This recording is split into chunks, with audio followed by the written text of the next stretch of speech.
3.3 Ks for a fairy tale moment and a potential first-time Supercars win for Kai Allen. It's not done yet, Rich. Not done yet.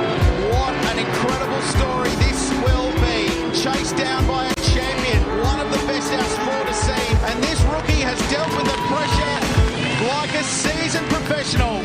It's a first Repco Supercars win for Kai Allen. I'ma chase that feeling like For Kai Allen, who joined the series last year, made the finals in his first appearance at a Repco Supercars Championship.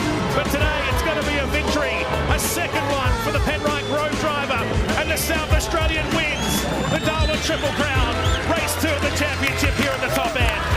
and I'ma chase that feeling, man. Well, you heard the highlights package, and it speaks for itself. But joining me in the studio on the driver's seat, a man with 2 race wins, 11 podiums, and 3 Bathurst 1000s under his belt is the one and only Kai Allen from Penrite Racing. Kai, thanks for joining me in the studio. No worries, mate. Thanks for having me. Mate, well, first off, last time we spoke, I think it was before the Adelaide Grand Final, and you're in the Final Four, had a lot of media commitments, and you had Will Brown, Chaz Moss, and Brock Feeney as the other 3 guys, and you always sort of pinned as that dark horse. But how did you kind of deal with that hype and all that noise going into the final round, especially in your first season? Yeah, it was awesome. Obviously, going into my rookie season, didn't have many expectations and had a bit of a rough start to the year. But then it was probably this time last year I really found some mojo and understood what I needed to do and had a really strong sort of middle to end of the year. And then, yeah, like you mentioned, got into the Final Four, which was very unexpected. So for me, because it wasn't really a goal at the start of the year, I just went and enjoyed it. I thought, this is a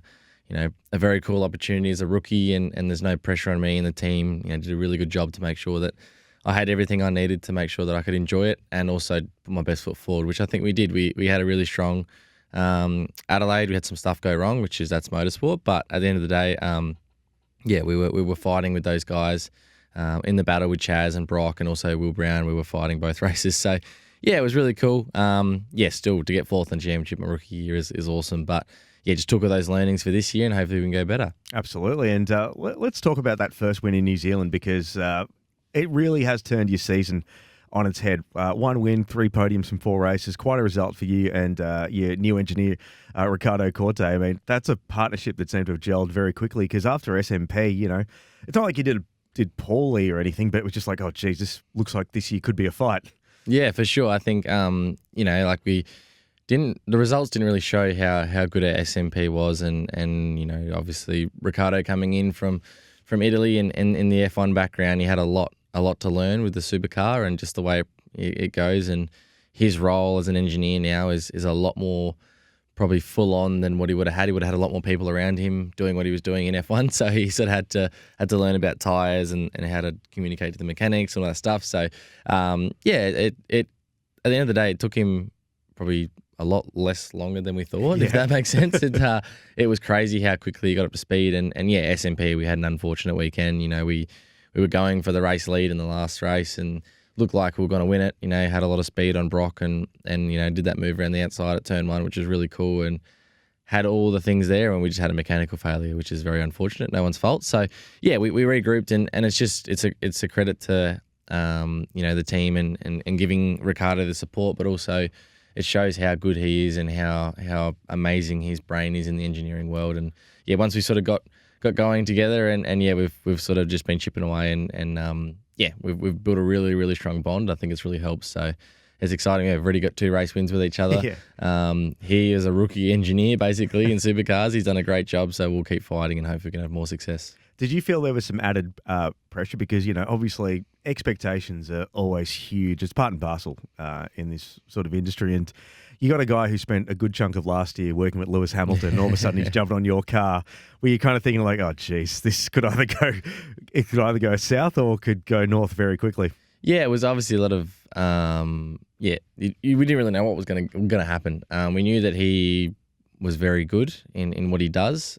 We just didn't know how he'd understand the supercar, and to be honest, he's understood it to a higher level than what we thought, and he's worked extremely hard, and I've probably coached him a lot as well, and that's been, I saw the potential in him in the first couple of days that we started working with each other in the way he thought, and he's just such a good guy. So it's like, you just talk to each other and you learn a lot, and even last night we were staying back at the workshop till late, just chatting about Darwin and then about Townsville and all that stuff. So he's just easy to talk to, and I think that really helped me sort of give him the stuff, and the info that he needs to understand what goes on, but also understand me and what I need from a race car and how I operate as a driver. And that's why I took him back to Mount Gambier over Easter and showed him Mount Gambier. I know it's a little town, but just so he could understand where I grew up, my family, of course, what I've done and all that, and it really helped the gelling process. So it's pretty funny. He says I got to go to Italy now and meet his family to tick that one off. But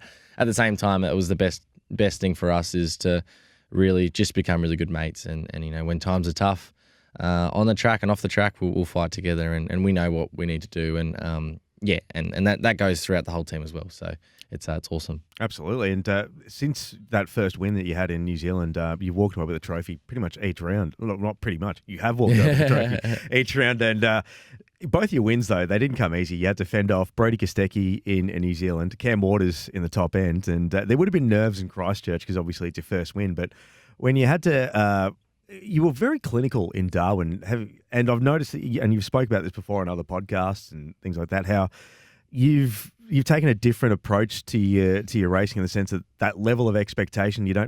I don't want to say that you don't put any pressure on yourself because you obviously do as a driver, but you're trying to curb those expectations? Yeah, 100%. I think, with the Christchurch race win, obviously, taking the 2 tyres and the other boys did 4 tyres. And the thing was it was our first race and no one knew what the tyre degradation was like, how the tyres would have lasted over a race distance. And I think that was definitely the right call. And when we saw that happen, but in that point in time in the car, I come out of the pits and I think I was 6 seconds in front of Brodie, and I thought, oh, hang on, we've actually got a pretty good chance of this. And obviously Ricardo was keeping me updated, but then I saw the times get closer and closer, and I thought, oh well, I've just got to do the best I can.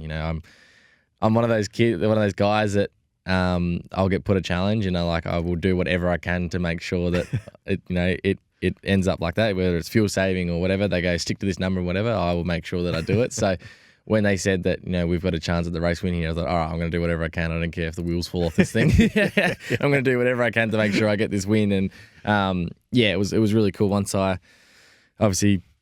Brodie started getting to the rear bumper, I thought, all right, mate, let's have a crack. And I just started putting the car in a really good spot. And then that was the biggest thing there was Ricardo said, try some different lines and use your strength of your rear tyres. And once I sort of got that going, then it was awesome. Like, it's sort of just the car lit up. So anyway, it's really cool, like, to get that. And then, like you said, with the low expectation, Darwin was the same thing. I've had that in the past where you come into a round that you're really successful at the year before and you go, right, I'm going to go out there and win every race and whatever. And I was the complete opposite. I thought, if I can get a podium, I'll be happy. And that's just a mindset thing. I want to go win every race. It's not like I'm just trying to get on the podium, but I think that helps me just tick off what I need to do in the practice in the first couple sessions and whatever we do is just to make sure that you don't get too ahead of yourself. And I think that really helps. And I'm always going to put pressure on myself, but it's more don't put pressure on the results. Just make sure that you chip away. And I think that's a really good thing is go, okay, don't think about Sunday's race yet. We've still got Friday's race, Saturday's qualifying, race, blah, blah, blah. So just chip away. And I think that really is really working for us, and we'll keep going on that. So it sounds a lot more simple than what it does there, but we'll keep going and making sure that we maximise everything in the practice so we've got the best car moving forward. It's interesting you mentioned that you got to maybe distance yourself away from how your past results were, because in Townsville, obviously last year you were just outside the top 10.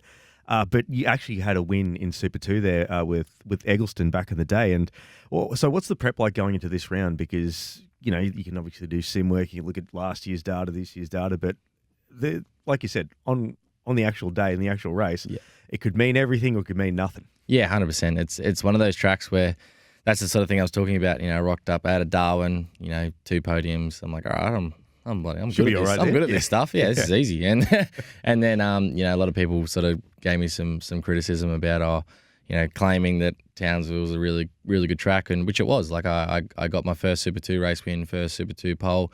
So the stats were there that I was, it was one of my favourite tracks, and I was quite successful at it. And it just didn't gel for me last year. I don't know why. Like I Didn't change anything in my driving. Yes, I had the expectation, right, I'm going to go get my first win, and that's probably why I haven't done that anymore. Yeah. But yeah, it's so weird, and this sport's so hard. Like, you can rock up to the next track and the car's a tiny bit out of balance, or you're in a little direction that's not quite right, and the team can look a lot worse than what it actually is, and not until you work together and get it within the window, which is the hardest thing of all. And I think that's where now this year, the engineers, the drivers, myself and Matt, we've got a really good understanding of what the car needs, and also the tuning direction. We've rocked up to some rounds and we've been absolutely nowhere in practice, and people probably forget. But then we rock up to qualifying, we're just inside the top 10. This is Tassie, for an example, which is one of our worst tracks. But then come Sunday, we're the 2 fastest cars on track. Yeah. So, Brock won, obviously, but, it was sort of really cool to see that. So I think, now we've got a lot of confidence that no matter how we roll out of the truck, which I think we've been rolling out of the truck really, really well, that we can tune it back in the window and get a decent result. I'm not saying that we'll become the fastest car, but that's all you need to do in this championship is minimise the bad days and then maximise your good days. And I think that's what we're doing well. So we'll keep chipping away. Especially with in Gen 3 as well, because there's just the difference between good and bad is just so crazy. and really the pit lane order doesn't reflect what actually the competition is at the moment, because we've seen last year how BRT, the Blanchards, they were in P nowhere. Now you've got Aaron Cameron and James Golding at your heels every time, and to say that 12 months ago feels like it would be silly, and 100%. To say that Red Bull Ampol Racing would have a bad round also seems like something silly. But to your credit, and as you sort of mentioned, you and Maddie have a really good relationship together, and it's showing, because Groves are at the top of the teams championship at the moment, and it's got to be a bit of pride to know that that it is a team effort and to get that championship, because we've seen so many times in the past that you've got a team where I don't want to say that there's an A driver and a B driver, but it's the strong teams like, you look at DJR during the Scotty McLaughlin, Fabian Coulthard days. Red Bull Ampol have always been consistent. Tickford push each other like during those the Chaz Mostert and Mark Winterbottom kind of eras. You need 2 strong drivers, and to have that first garage should be a pretty big source of pride for both you and Maddie and the team. Yeah, 100%, and that's the biggest thing, and I think that's something that Stephen and Brenton Grove have wanted for a long time, is to have 2 strong drivers and be at the front of the team championship. So, yeah, credit to them that they've, really, really invested in the team and put the stuff where they need to, and got the right people in the right place. And it's exciting to see. Obviously, we're only just got there, so it's not like we're going to stay there now. But I think we've got the right tools we need to do to keep giving it, battling the Triple Eight and the Tickford and the Walkinshaw guys as we have sort of towards the end of last year and now this year. So. Yeah, I think it's awesome, and I love that that the team sort of haven't got ahead of themselves. They've still kept really humble and really maximising what they need to do, but at the same time, we don't really need to worry about that. It'll be what it'll be towards the end of the year. We just got to keep doing what we can to try and collect all the points and make sure that we maximise everything. So then when we get to the end of the year, we're in a really strong fight, not only in the team championship but the drivers' championship with either Maddie or myself. So. It's really cool. I think, the Triple Eight guys, everyone's saying, they've had a bad weekend, which I think they got, their worst result was 6th or something. Whatever. So it's not that bad. Yeah, when that's a bad weekend, you're doing pretty well. I know, it's like some people's best weekends. So I love how they say that, and it's the end of the world, I finished 6th. It's like, oh, geez, guys, calm down. Yeah. But it's going to be cool, what we got to basically do is just keep fighting, because they're going to come back, bigger and better, as they always do at Townsville. They're quite strong there, so there's no way for us to back off. We've got to keep finding little bits and pieces to, because once you get to the top, it's not easy. So we'll keep chipping away. And when you get, we talk about, the team's championship as well. You mentioned the drivers' championship, and towards the back end of the year, you and Matt, you're both comfortably in the bubble for finals contention. But we saw last year the benefits of having 2 cars in the hunt, and at the same time, we also saw the weaknesses of having 2 cars in the hunt too. But has there actually been any talk about finals last year? Because you actually know what it is like to be in that sort of mix for it. But is it or do you have the attitude of let's just worry about the Sprint Cup, we'll worry about the Enduros, and then when we get to finals, we'll talk finals then? Yeah, I think we haven't even really talked about finals. Obviously, the way it panned out last year was probably not ideal for Matty, but he was really good about it. He understood that was out of everyone's control. It was just him, battling on the track, and that's the thing with this final championship. You could rock up and have 3 bad races and you're gone straight away, and you could be leading the, could have won the Sprint Cup. So it's hard, for us. We discuss the team stuff that we need to each race. Like, if what we saw on Saturday, if Maddie was in front of me, obviously my strategy was a little bit better, had better tyres, let me through, and then I could have gone at Cam, which I did. So of course, Maddie and I don't really have an ego in that sense. Obviously when it comes down to the championship and it's him and I going for the championship, if it is, we will. But at the end of the day, right now, we do what's best for the team, maximise the results. And if Maddie, he knows that, if I can't get Cam in that race, Kai's got the best chance. He's smart enough, I'm smart enough, we know what to do. So it's it's really good in that sense. But I'm sure when we get a bit closer, we'll be having those chats. But we learned a lot how to manage it last year. Especially, the Sandown was probably the hardest one because it was either one of us was going to make it. It was going to be very hard for both of us too, unless one of us won a race. So in that sense, it was, it panned out the way it did. And then, when we got to Adelaide, it was all about me, which is pretty cool. So, and if it's vice versa this year, we'll do whatever we have to do to try and win the championship. So, we'll see how we go. But I'm sure those chats will come up soon. Absolutely. We touched briefly on enduros there. You got a brand new lineup. Both Will Davison and Tim Slade joined the squad. You had a pretty strong result with Dale Wood last year, P8 at Bathurst, and you've driven with Davo before. But do you have any say on who you'll have as a coe this year, or is it just watch this space? Yeah, it's pretty cool. So obviously Dale was awesome last year. Had the best time. He was so good for me in my rookie year, and it was unfortunate because we didn't quite have the results I think we should have. Obviously with when I got hit up the back coming into turn 1 and destroyed basically my whole car, which is pretty annoying, but that happens. And and we just battled to get to the end. So this year I've got Slady, Tim Slade, so nice. and Maddie's with Will Davison. So that's pretty cool. I think Tim's great. He's a real strong guy. He was super fast last year in the Enduros. Still racing, doing a bit of racing. Yeah, which is awesome. So he's keeping sharp. He's a great guy, really fit. He suits my body size. It was a bit hard if he was going to go with Maddie because it's such a big seat insert. Jesus Christ, put another seat in it. So at least, with Davo, he's a little bit taller. He'll fit in Maddie's car, and it just works. But at the same time, I think Slady's a great option for me. He's got that similar mentality to me. Also, South Australian boys. So when we rock up to the bend, we'll have all the support, hopefully. But it's really cool. I'm excited to get into the Enduros and have a red hot crack because, I think basically my goal is to build a really good buffer, into the 10 to make sure that, when we rock up to Bathurst, I can have a red hot crack at trying to have the best result possible. And if it all goes pear-shaped, then there's no pressure. You can go out and do what you can. Where last year, I was holding on to every little bit, just trying to keep inside the 10, and I got there by 3 points, which is great. So, we're dodging that kangaroo and everything. But, we'll make sure we have a red hot crack, and Tim's going to come down and make sure he's comfortable in the car and ready to go, and he fits in really well, so I'm excited. Absolutely. Before I let you go, Kai, you've been very generous with your time, mate. But no worries. You turned 21 last week, and so happy birthday for last week. Thank you, mate. Thank you. Now, I know it's a birthday tradition for everyone where you'll always share photos of your mates on social media and stuff like that. But for you, it was a bit different because you had like Motorsport Australia, the official Supercars website, sharing all these old photos of your career.